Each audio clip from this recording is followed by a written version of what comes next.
Ռուսական «Գազպրոմ» ընկերությունը կիրակի երեկոյան հայտարարել է թուրքական հոսք գազատարի ստորջրյա հատվածի շինարարության մեկնարկի մասին։ Այս մասին հաղորդագրությունը տեղադրված է ընկերության պաշտոնական կայքում։ «Գազպրոմի» ղեկավար Ալեքսեյ Միլլերի պնդմամբ, թուրքական հոսքի շինարարությունն ընթանում է ըստ նախանշված ծրագրի։ 2019-ի տարեվերջին արդեն թուրք և եվրոպացի սպառողները ռուսական գազի մատակարարման նոր հուսալի երթուղի կունենան, հայտարարել է Միլլերը։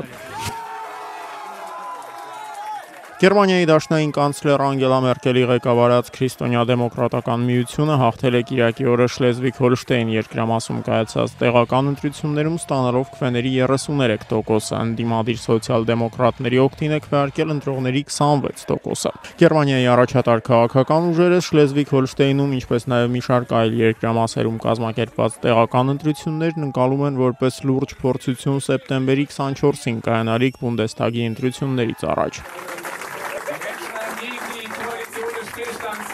Մենք հաղթեցինք Շլեզվիգ-Հոլշտեյնում և ցանկանում ենք հաղթել նաև հյուսիսային Ռենոս-Վեստֆալիայում հաջորդ շաբաթ կայանալիք ընտրություններում։ Մեր նպատակը հաղթանակն է սեպտեմբերի 24-ին կայանալիք դաշնային ընտրություններում, ինչը կանցլեր Անգելա Մերկելին թույլ կտա շարունակել իր պաշտոնավարումը, հայտարարում էր Շլեզվիգ-Հոլշտեյնի նորընտիր վարչապետ Դանիել Գյունտերը։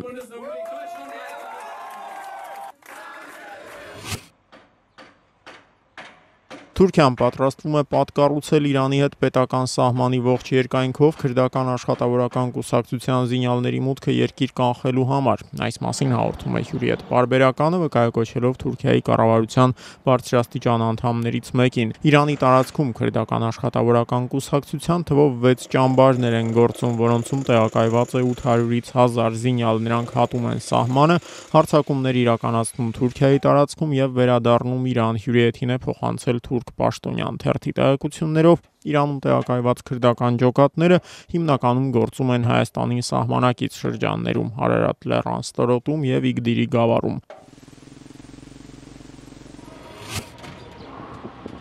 Ռուսաստանի արտակարգ իրավիճակների նախարարությունը լայնածավալ վարժանքներ է անցկացրել երկրի միանգամից 4 քաղաքներում՝ Մոսկվայում, Սանկտ Պետերբուրգում, Սոչիում և Կազանում, որոնց մասնակցել են գերատեսչության շուրջ 700 աշխատակիցներ։ Վարժանքների նպատակը հունիսի 17-ին մեկնարկող ֆուտբոլի համադաշնության գավաթից առաջ փրկարարական ծառայությունների աշխատանքի ստուգումն էր։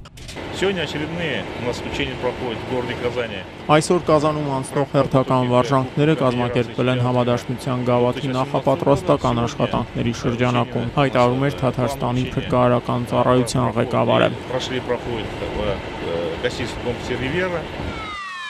Համադաշնության գավաթը Ռուսաստանում 2018-ին կայանալիք ֆուտբոլի աշխարհի առաջնությունից առաջ կազմակերպվող գլխավոր ստուգատեսն է, որի նպատակներից մեկն է հատուկ այս արդիվ ստեղծված ենթակառույցների փորձարկումը։